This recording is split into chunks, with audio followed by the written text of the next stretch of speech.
Thank you for listening to the Matt's Movie Reviews podcast, available on Podbean, Apple Podcasts, Spotify, Google Podcasts, Amazon Music, and Stitcher.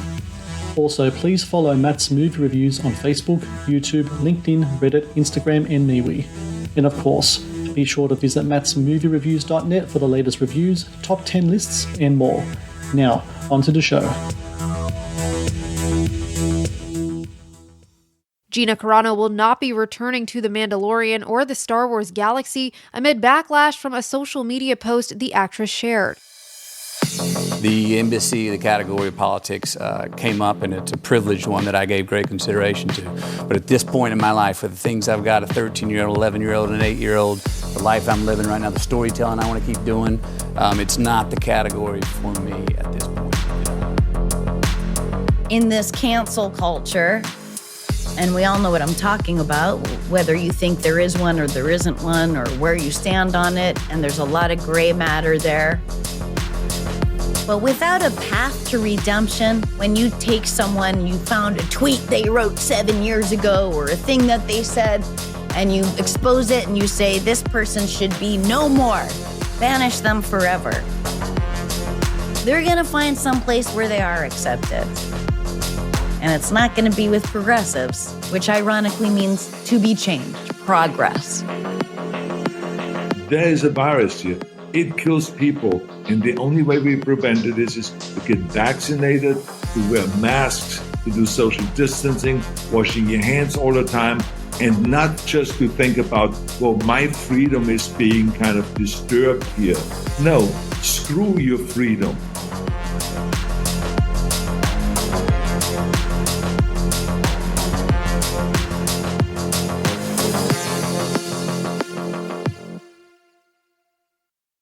Hello and welcome to the Matt's Movie Reviews podcast. I am your host, Matthew Pejkovic, and this is episode number 396.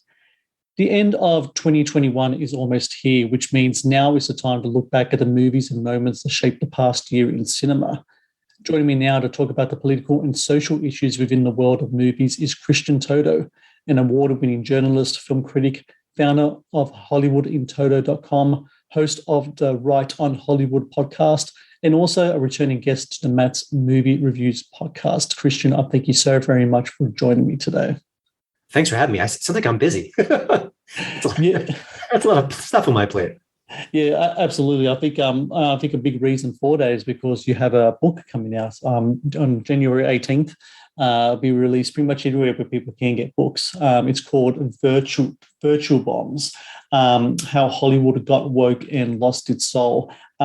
This is really sounds like a really interesting book, Christian. It's actually got a foreword as well by Andrew Klavan, who I'm a big fan of, and who you are friends with, and he wrote the foreword for this film, for this book. And I'm just really curious, how did this kind of book come about for you? Was this just something about what's been happening lately in Hollywood, something you want to put pen to paper? I know it's something you've covered for quite a long time now. I imagine putting this book together would have been something that you've had on your mind for quite a while. Yes and no. Certainly the subject's been on my mind for quite some time, but I was the kind of person who wanted to have written a book, but had no real ambition to actually write one. It just seemed like a lot of work, and I wasn't really focused on what it might be. And then I was talking to someone who worked for a book publishing company, and he said, "Wait, we should write a book together, meaning we should work together on a collaboration." I thought, well, it's very flattering, but what would I write about? And I think, what else could I write about? It's about woke Hollywood, about what's going on in the industry. I got into this whole game because I love movies. As a kid, I was watching Abbott and Costello movies with my dad. I've loved films ever since. And while I'm very critical of Hollywood in many ways, and certainly politically, I love the industry. I mean, it makes me happy. It's been part of my life. It's part of the culture. But I think what's happening with the woke manifestos and the cancel culture crowd is really stifling art and making it less fun to go to the movies. So it turns out that's what I had to write about. And it I don't want to say it was easy or quick, because it was neither, but it did flow. And it was a lot of subjects that were top of mind. And even though, when you write a book, it takes months from the finished product to the publication date, this stuff is still relevant. It still matters. The bigger issues in play are still happening right now. Sadly, I was kind of hoping after I wrote the book, I thought, well, if woke culture goes away, I won't sell any books, but that'll be a really good thing in the big picture. But that's not the case. And I think it's going to be a really interesting period for a lot of people, because the last year, this year especially, in 2020 to a certain context as well, but I think the COVID situation was so rampant at that time, maybe not as many moments of kind of like, cancel culture, et cetera, showed up in 2020 as it did in 2021. But this year especially, I think a lot of people really kind of opened their eyes to kind of like the whole kind of, woke Hollywood kind of thing that's going on right now. And Hollywood has always been, of the left, but I don't think it's really reached the kind of, levels that it has in the past year. What do you think it's been in the past year especially? They've seen people, Hollywood especially, become more woke than ever before. Yeah, I mean, I think there's a dividing line here. Hollywood is generally left of center, and that's perfectly acceptable. It's their right. They could be right. They could be left. They could be in the center, wherever you want to talk about their positions. But woke is sort of the next step. It's sort of an aggressive far left move. And just to give a couple examples, there have been actors and comedians in recent months who have been stung by this sort of woke sentimentality. And Sarah Silverman comes to mind. She is certainly a very progressive comedian. And she's talked about how she did blackface years ago. And it was done as a critique of racism, but that didn't matter. She actually lost what she called a pretty exciting film role because of it. And ever since then, she's been more critical of cancel culture and more discerning about what's going on. Jim Gaffigan is a similar situation, certainly a left of center guy. He loathes President Trump. And he got some critiques on a recent movie of his because it didn't focus on women. Well, it was a story about a father and son, and that's okay. You can make movies about women, you can make movies about men, you can make movies about both. But he was really struck by the criticism of the subject matter. And I think that kind of wakened him up a little bit. And also more recently, Aaron Sorkin is getting heat because of comments he made. He thinks actors should just act and they can play different roles and, maybe play people of different ethnicities sometimes, that it shouldn't be a deal breaker. And he's getting some heat for that as well. So sometimes when the artists, whether they're on the left or right, when they get personally stung, it wakes them up to what's going on. Well, let's have a look at this past year. And one of the kind of first big moments that kind of touched on many of the issues that are in your book and what you just talked about now is the whole Gina Carano issue that happened way back in February. I mean, I don't know whether it's just me getting older, but it feels like this year has just it's gone really, really slow. And it feels like this thing happened 10 years ago, let alone, 11 months ago. But what happened with her was, I think it was really kind of like a wake-up call for a lot of people. So it was back in February 2nd. She made a bunch of controversial posts on Instagram, specifically Disney, who she was working for at the time, did not really take a liking to the things she was saying. And essentially, they booted her from the Mandalorian show, which for people who don't know is essentially a Star Wars spin-off show that's available on Disney+. And Gina Carano is one of the most popular actors on that show. And not only did they boot her off that show, that they essentially said that she will not appear in any other Star Wars projects or Disney projects as well. Do you consider that kind of moment, the whole Gina Carano issue, the kind of unofficial start of the year of cancel culture that was 2021? Yeah, I think it's a great example. I think there's been a partially happy ending to her story, which is hopeful and optimistic, because the Daily Wire swooped in and said, hey, let's make a movie together. And now she's already made one. I don't know, she may make more movies with the Daily Wire. We'll have to see. But I had the chance to meet her recently on the set of the movie in question, The Terror on the Prairie. And I have to say, I'm not fully allowed to speak on the project because of embargo purposes, but she was a delight as a person. She just couldn't have been any sweeter and kinder. And she really described what she went through. And basically Disney was telling her, shh, quiet, shut up, don't say anything more. You're sort of on a double secret probation if you say anything that we don't agree with. And she said it anyway. And what I think what is really important, though, is that you could disagree with some of the things she said, or you could have arguments about it. But what she said wasn't outrageous, wasn't vicious. And yet many, many celebrities say far worse. Bette Midler just screams to mind. She's a nasty soul on social media. Yeah. And she's fine. She's actually working with Disney Plus right now to make a Hocus Pocus sequel. So I think it's a great example of what's going on in the culture. I think kudos to her for speaking her mind and not being bowed by the woke mob. And there was, at least in some ways, she was able to bounce back with the Daily Wire. And when I spoke to her, she seemed to indicate, she was a little vague on it, that she may be, working on other projects as well, maybe within the Hollywood ecosystem. So, I think the more people who speak up, who stand tall, and who take the punishment, they may emerge stronger and more, have a brighter future.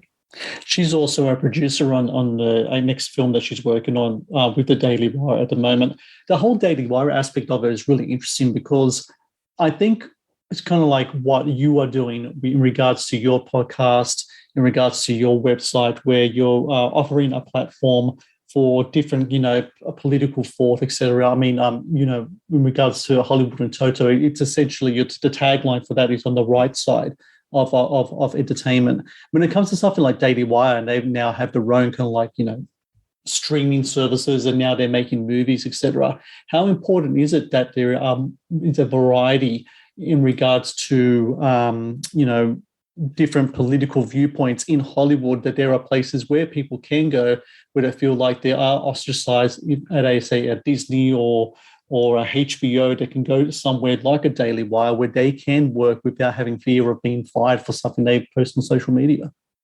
Well, I think it's a twofold benefit. One is you're going to get stories that maybe the mainstream Hollywood community wouldn't tell.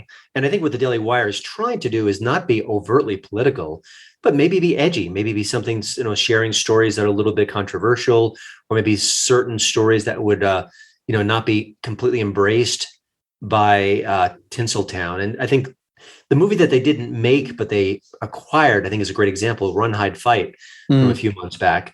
It's about a school shooting, which is obviously a delicate subject. And it's about a young student, a female, who is proficient with guns, and it's her school, and she starts to fight back. Now, that's a tender subject. No one wants to read about school shootings. It's one of the most horrifying things we can think about. But I think as an artist, it's certainly within his or her rights to tell a story like that. And you could even argue it's empowering that we don't just sit back and let the bad guys, wreak mayhem, that maybe we could do something. And maybe that's Fantasyland, and maybe there are certain issues, and maybe that's not for everyone. But the Daily Wire said, what, it's a good movie. And if other, studios won't touch it, we will. So I think that's great. But I think more importantly, if you're an artist and your views are being punished by the mainstream, you could work at the Daily Wire. You could be someone like Nick Searcy, who's an excellent actor and, throws a lot of sharp elbows on social media from the right. And he just made a movie with them, and he's, doing projects on his own. I think he still will work within mainstream Hollywood. But I think it's basically saying, listen, if they cancel you, we've got a welcome mat to put out for you. Yeah. And that really helps, because that emboldens people to say, what, I want to say what I want to say. And if Project X won't hire me, maybe the Daily Wire will, maybe some other group will, maybe, the Daily Wire's stance will embolden other people. I think it's really a positive sign. I think so too. Talking, the opposite of Daily Wire, which has its arms open to filmmakers, is Amazon Prime. I'm speaking specifically for documentary filmmakers. So back in February, they pretty much decided to stop accepting documentaries, like new documentaries, on their platform. And then the following month, in March, they actually removed a documentary about Clarence Thomas. The documentary was called Created Equal, Clarence Thomas in His Own Words. By all accounts, people were watching the movie and liked it as well. But for some reason, and maybe the reasons are obvious considering who owns Amazon, they removed that documentary, and then they said, well, we're not going to accept any more documentaries as well. Do you think this is a case of Amazon just getting a little, I don't know what the word is, maybe just a little paranoid, and maybe their platform has become a place where conservative filmmakers about conservative issues can post their movies, and it's just something they weren't comfortable with? It's disturbing. And it's also interesting in that Amazon will never answer your questions about that. I've reached out to them. I think others have as well, to find out, what's going on. Why was this particular movie, taken down? Why did they initially say that the movie What Killed Michael Brown, which is expertly crafted, that it didn't meet their quality standards? What does that mean? You've got a lot of junk on your platform, and I don't mind that. There's room for everything.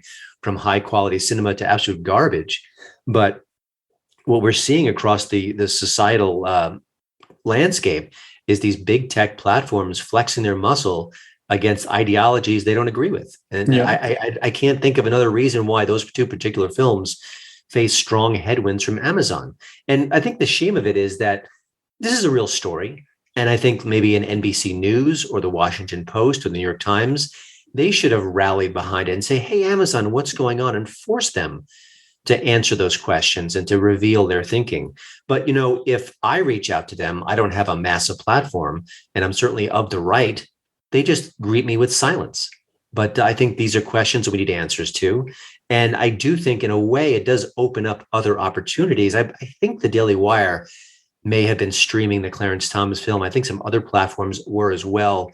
They may have kind of shifted back and forth. But, what we're seeing now is that if Amazon says, no dice, you're out, it will embolden other platforms to say, you know what, we're going to take a chance in this. We want to have this on our platform and give it to the public. So I'm glad those options exist. But at the same time, it's Amazon. It's a massive platform, and they've got all the money and power and influence in the world. And when they reject something, it does have a cultural impact, and fewer people will see it. And not only that, it has an impact on independent filmmakers. A lot of documentary films are made by independent filmmakers because it's people with low budgets can make a documentary and make it, you don't have to have the greatest cinematography in the world. You don't have to have the greatest score in the world, but you can make an interesting film within the documentary medium. And I remember talking to a couple of filmmakers who had their documentaries submitted to Amazon. Amazon simply said, no, we're not going to take these films anymore. And for them, it was a big blow because that was a platform that they could rely on to get their films out there. And in having talked to many filmmakers, as I have, Christian, it's one thing to make a film. It's another thing to actually get the film distributed and put out there into the world for people to watch. Yeah, it's a real problem. There are more solutions than before, more ways to get it out there. Just YouTube or Vimeo or Rumble, those are methods as well, and sometimes they're effective. But again, when you have an Amazon, it's so big and its reach is so expansive that really does hurt. And the lack of transparency for these explanations and these decisions, it really frustrates me. It should frustrate everyone. And it's sad that this becomes a partisan issue. The New York Times should be championing free speech and saying, why did Amazon remove the Clarence Thomas story? And I believe it happened during Black History Month, which was the icing on the sensorial cake. So, it's happening more and more. And what I also am seeing is that sometimes when these platforms get pushback, they do change their minds. The What Killed Michael Brown movie was initially blocked, and it seemed like a final decision had been made, but then they relented. I think there may have been a story from the Wall Street Journal in that particular film. So that's a big, big outlet. And when they started talking about it, when they started pushing back, Amazon buckled. But we need that pushback. It's important. And, kudos to them. But I think more outlets should be doing just that. And if it was a left of center film, and it was banned for unclear reasons, unfair reasons, I'd be angry about that too. I want all voices out there. Absolutely. I think it's really important that all platforms give voices to all kinds of filmmakers and to really express, their viewpoints. The Matt's Movie Reviews podcast is brought to you by 80s Tees. 80s Tees is an online retailer of licensed t-shirts and pop culture gear from your favorite movies, TV shows, cartoons, video games, comic books, and musicians. Celebrate your inner 80s nerd and click on the link in the show notes below to get the raddest retro t-shirts delivered to your door. The Matt's Movie Reviews podcast is brought to you by Loot Crate. Founded in 2012, Loot Crate is the worldwide leader in fan subscription boxes. Loot Crate partners with industry leaders in entertainment, gaming, sports, and pop culture to deliver monthly themed crates, produce interactive experiences in digital content, and film original video productions. No matter what you geek out about, Loot Crate has a subscription box for you. To get your very own exclusive collectibles, apparel, and gear delivered to your door, be sure to click on the link in the show notes below. The Matt's Movie Reviews podcast is also brought to you by Vudu. Watch the latest movies and TV shows anytime, anywhere. No subscriptions, no contract. Enjoy stunning quality in up to 4K ultra high definition at home and download and watch on your mobile device as well. To rent and buy from over 100,000 titles or watch thousands of movies free with Vudu Movies on us, be sure to click on the link in the show notes below. Now, back to the show.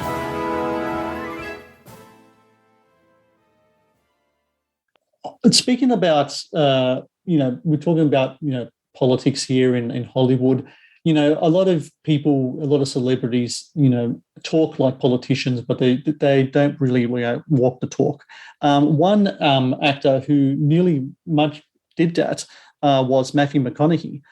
Look, and everyone loves Matthew McConaughey. He's not only an Oscar-winning filmmaker, he's very much the kind of celebrity that I think most people would like to sit down and have a beer with. He's that kind of guy, very much the everyday man.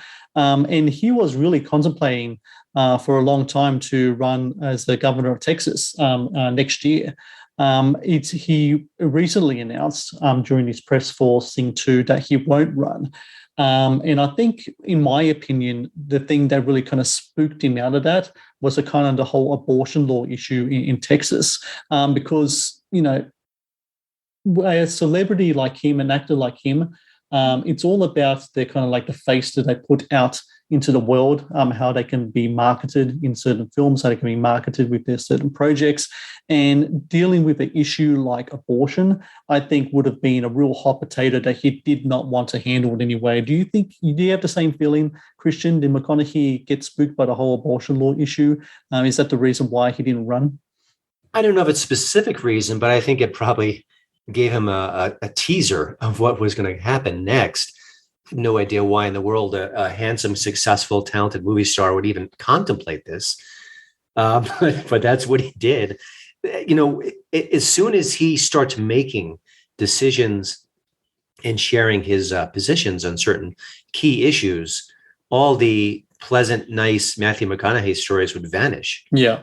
He might get attacked from the left. He might get attacked on the right. He might be attacked from both.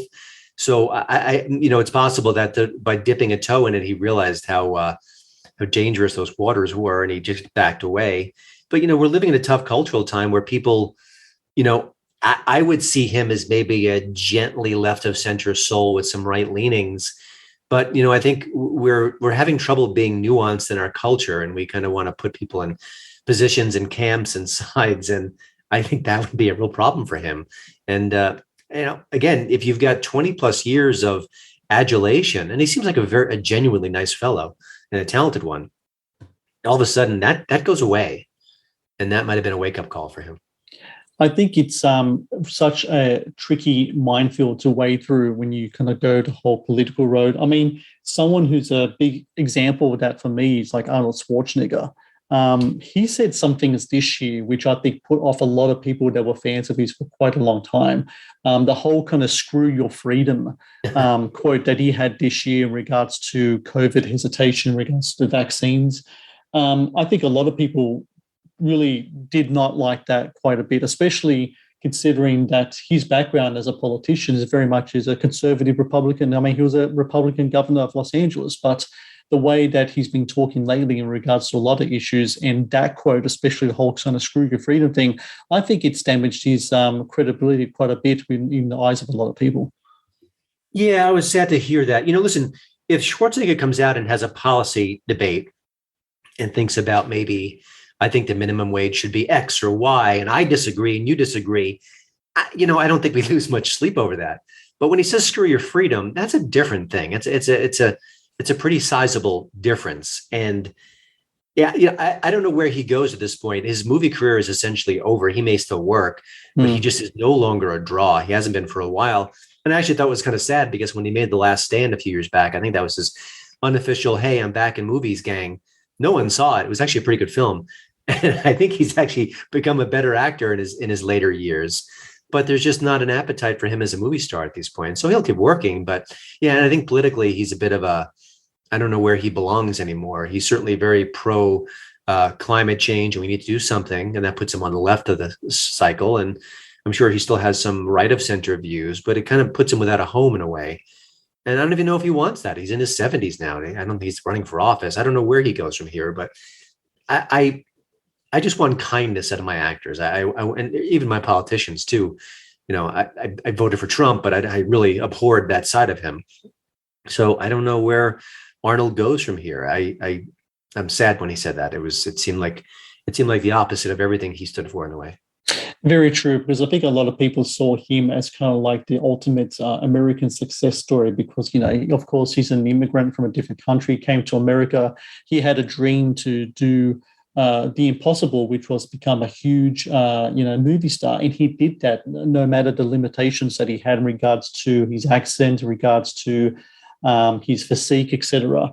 He did it. And I think a lot of that had to do with the fact that he came to a country in which freedoms allowed him to be who he is and to, have that pursuit of happiness. And to say something like screw your freedom, I think, it was very disappointing. Absolutely. An interesting thing happened to me when I was watching the latest Spider-Man movie. As you know, these Marvel movies, you have to stay for the end credits, right? So you go through, you sit down, you watch the credits and such. And at the end of the credits, just before the whole hidden scene popped up, it said up on the screen was thank you to the people of Georgia for your hospitality, etc. And I said, Georgia? Wait a minute, I thought Hollywood stopped filming movies in Georgia. Didn't they back in 2019 with the whole heartbeat law? There was a whole kind of boycott against that. Clearly, that didn't stick. What do you know about what's happening there? Because there was a lot of huff and puff from a lot of different people from Netflix and other studios and filmmakers and directors about, not making films there anymore. But clearly, they are making films there and it doesn't look like they're going to stop anytime soon.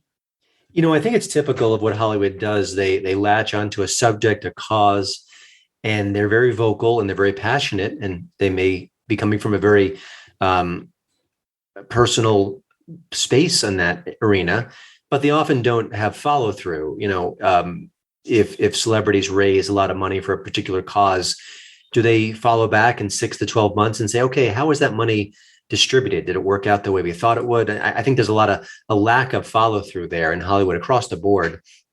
I thought one of the issues where it really mattered was a lot of celebrities pushed the defund the police movement. And that was hip and cool. And they were very vocal about it. And 6 to 12 months later, they went silent and actually reached out to several celebrities who had been very vocal toward that end. I said, hey, is that something you still believe in? Are you still a proponent of that? And at the time the numbers were coming in about the rising crime rates. It seemed like there was a direct cause and effect.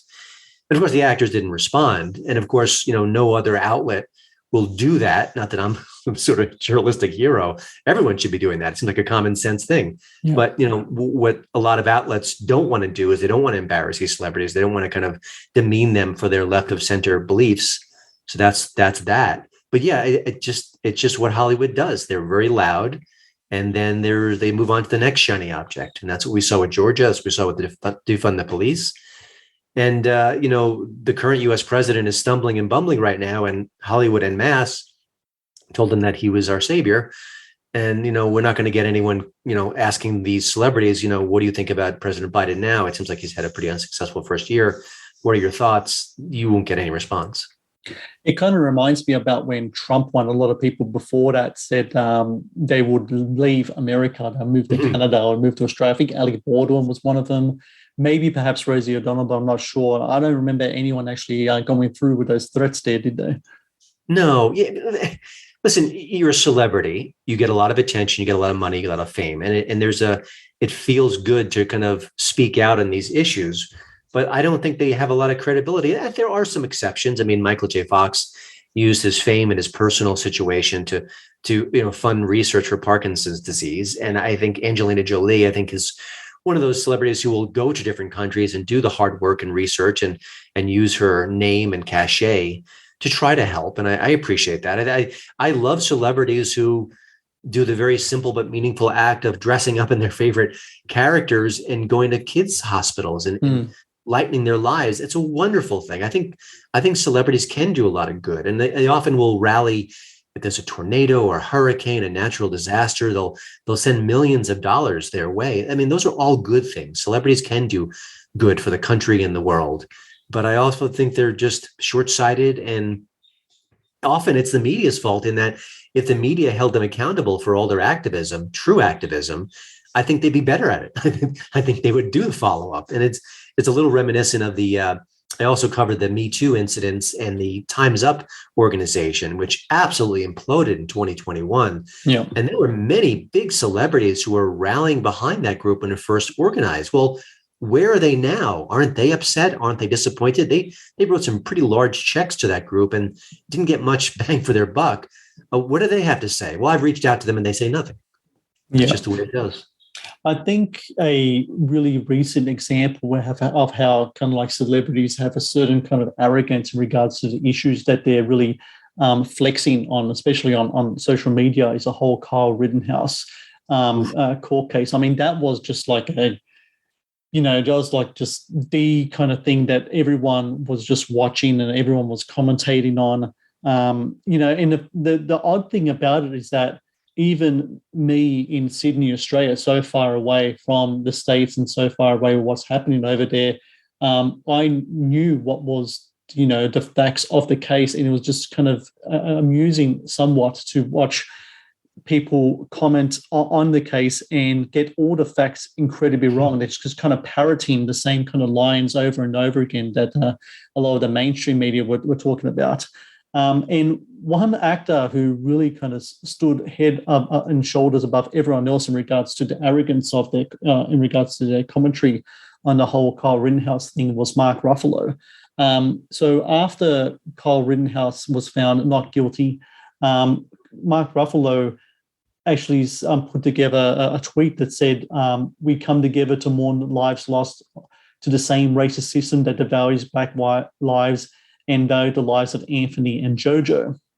Now, that sounds okay on the surface, but anyone who knew anything about this case and about the people that he mentioned in his tweet, the Jojo in question was Joseph Rosenbaum. And, he has a very, very, very shady criminal past, which includes sexual abuse of children. Considering Mark Ruffalo has made his biggest role is that of entertaining children or playing the Hulk in Marvel Studios. It kind of is befuddling to me that he would not only call the man Jojo, but he will kind of mourn him in that way. I mean, what the hell is going on here with this guy? Is it that he just doesn't know about the case, or is it just a thing that, this is his chance to kind of, be like the left-wing hero and just put his opinion out there because everyone else is? Yeah, it's a great question. I don't know. I feel like I want to give him the benefit of the doubt that he doesn't realize just the shocking past that one person had and what he was charged with. It's just disgusting. And you could still argue that he shouldn't be dead. Although when you look at what happened on video, it's, certainly he had played a significant role in his own demise. I don't know. And again, these are interesting, juicy questions that you think Variety or the Hollywood Reporter would directly ask Mark Ruffalo's representatives. What does your client think about this? It'll never happen. I didn't reach out to Ruffalo directly about this issue. He would ignore me. His people would ignore me. I kind of knew that. I mean, sometimes it's worthwhile to do it anyway, and I often do. But yeah, I mean, to paraphrase Spidey, with great power comes great responsibility. And a lot of these actors have millions and millions of followers on social media. And, I think we all have a kind of an obligation in a way not to share aggressively fake news. And if you've got millions of people following you and thinking that you're smart and engaged and well-researched and you're sharing nonsense, that's an issue. And I wrote about this recently. Actors don't really follow that code. They just say what they want to say. They move on. They're not held responsible. They don't fact check themselves when they're proven completely inaccurate. They just kind of move on to the next subject. There are no consequences. And so millions of people have gotten fake information that's baldly fake. Looking at all of these stories that we just talked about and, the swift reaction that some of these celebrities have gotten and some of the support that other people like Gina Carano has gotten as well. What do you think 2022 is going to look like in regards to this type of social activism from celebrities, do you think it's still going to be as strong? I mean, I know you have what elections are next year in America? Is that for the Senate? Is that correct?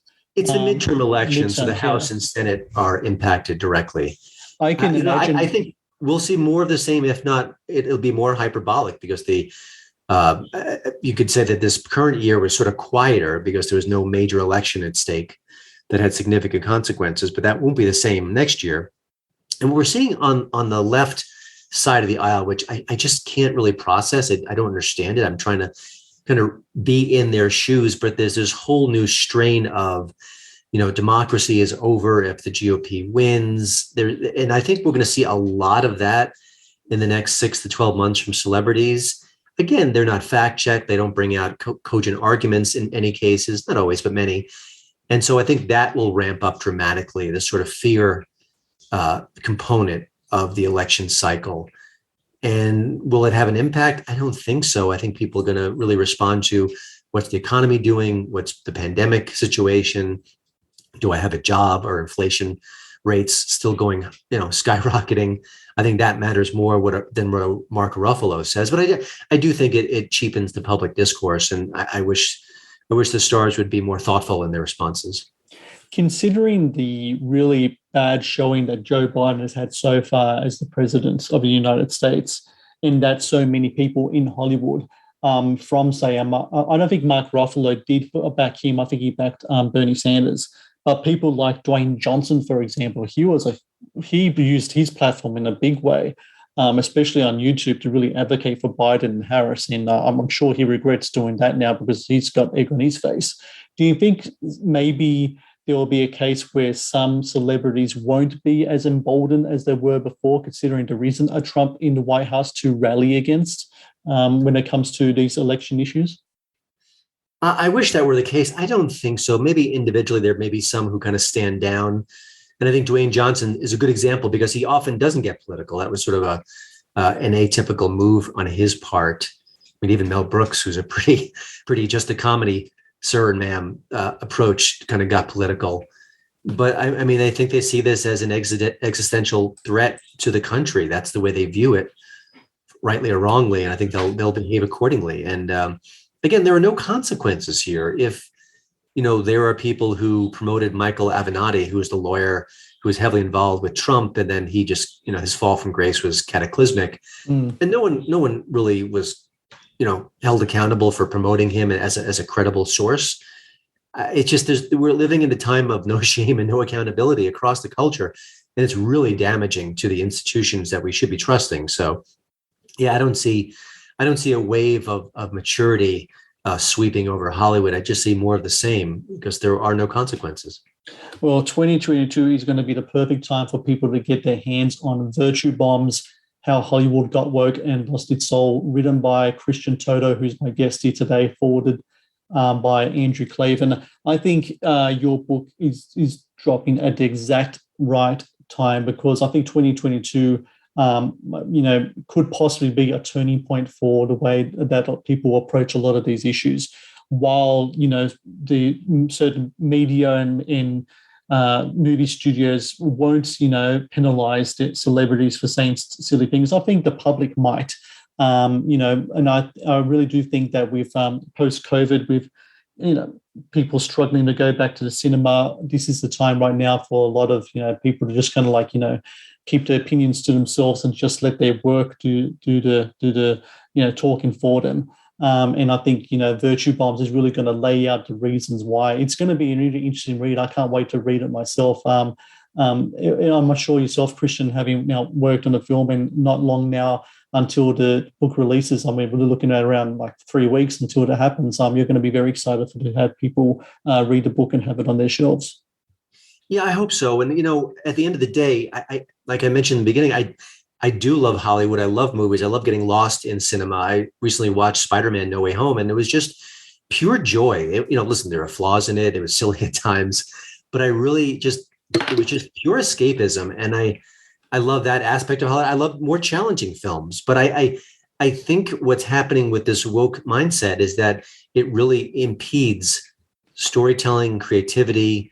It stops comedians from taking risks, from making us challenge our preconceptions on certain issues.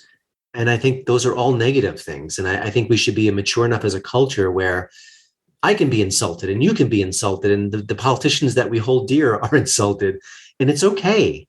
We can think about it, we can process it, we can fire back in a intellectual way. Those are all good things. But I'm so disheartened by the trend in Hollywood. And I think my biggest sadness about woke in general is that where are the Tom Hankses and the George Clooney's and the Denzel Washingtons and the Meryl Streep, sort of the giants of the industry? Why aren't they speaking out for free expression, for their fellow artists? Stephen Colbert yucks it up about cancel culture and how certain Dr. Seuss books are no longer available on the bookshelf. I don't think Stephen Colbert should be taking that stance. He should be aghast at what's going on, that a very select group of people were outraged by a very select group of images, and they decided that the entire culture no longer can access them. That's just wrong. And it makes me sad that so few people are taking the bold stand. And then it takes someone like Gina Carano, who is you could say in the big picture, a minor actress. She isn't a superstar, and she stood tall and she braved the blowback, and she's fighting back. Why can't they do it? And I think if they did it, if they came out in mass and spoke up for free expression and free, creativity and against these rules, I think that would change the culture. I really do. And I don't think that's going to happen in 2022, sadly.